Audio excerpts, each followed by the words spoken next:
Hello everyone, I'm Nitsahon, and today we continue looking at the best commons and uncommons in Masters 25 for the draft format. We've looked at other colors this week already. The only one we have left after today is green, and today we're looking at black. So let's look first at the best uncommons.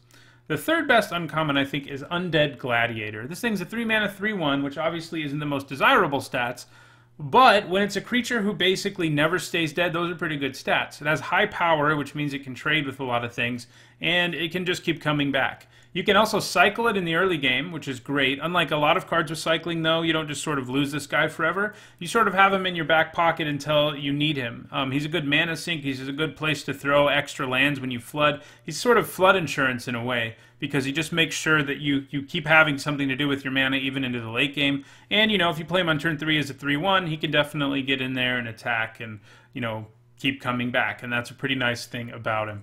He's not, anything super incredible, but he's going to give you a lot of value over the course of a long, grindy game.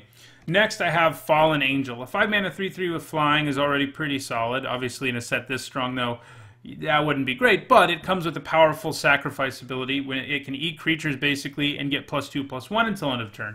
Now, that's really strong. And by the way, this is a card whose rarity was downshifted from rare. So I mentioned in some of the other videos, a lot of the cards whose rarities get downshifted, which actually I think Undead Gladiator was one of those too, are still going to be stronger here than your typical uncommons are, because if they were strong enough to be rares once, a lot of them are still sort of in that range, although this set is quite strong. So both Undead Gladiator and Fallen Angel used to be rares, both uncommons now, but what makes Fallen Angel good is if you're attacking with it, your opponent, and your opponent doesn't have a blocker, they have to look at your board and figure out how much you can hit them with. If they don't have any way to interact with your angel, it's pretty easy to kill them with it.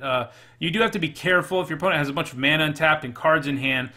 Sacrificing all your creatures and attacking with your Fallen Angel isn't a great idea, but this thing can give you an insane amount of damage in one swing if your opponent, doesn't have a way to interact. And the best uncommon in this set is Ravenous Chupacabra, which I know seems strange, but in Masters 25 they said they were going to include a card from every single set so far, and that included Rivals of Ixalan, where Ravenous Chupacabra is the best uncommon in the whole set. And in this case, it might not be the best in the whole set, but I think it's still the best black uncommon. Although Fallen Angel, I do think, gives it a bit of a run for its money. This set is more powerful than Rivals of Ixalan.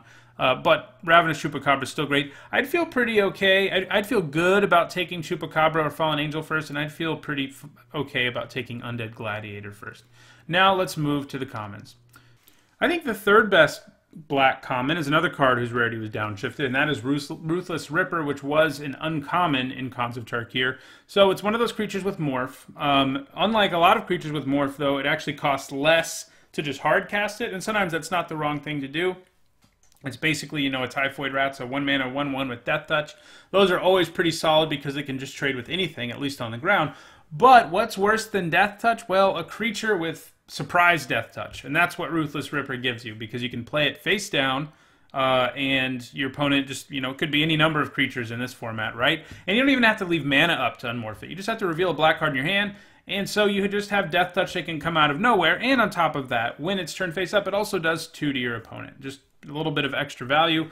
It was a pretty good card in Khans of Tarkir Limited. It's going to be good here. It just does a lot for a little 1-drop. It's good at all stages of the game. It gives you, if you need to do 2 to your opponent out of nowhere, it can give you that. If you need it to just stop your opponent from attacking you or trade with one of your opponent's problematic creatures, it can do that too. The second best black uncommon, I think, is Disfigure. It's just a really efficient removal spell.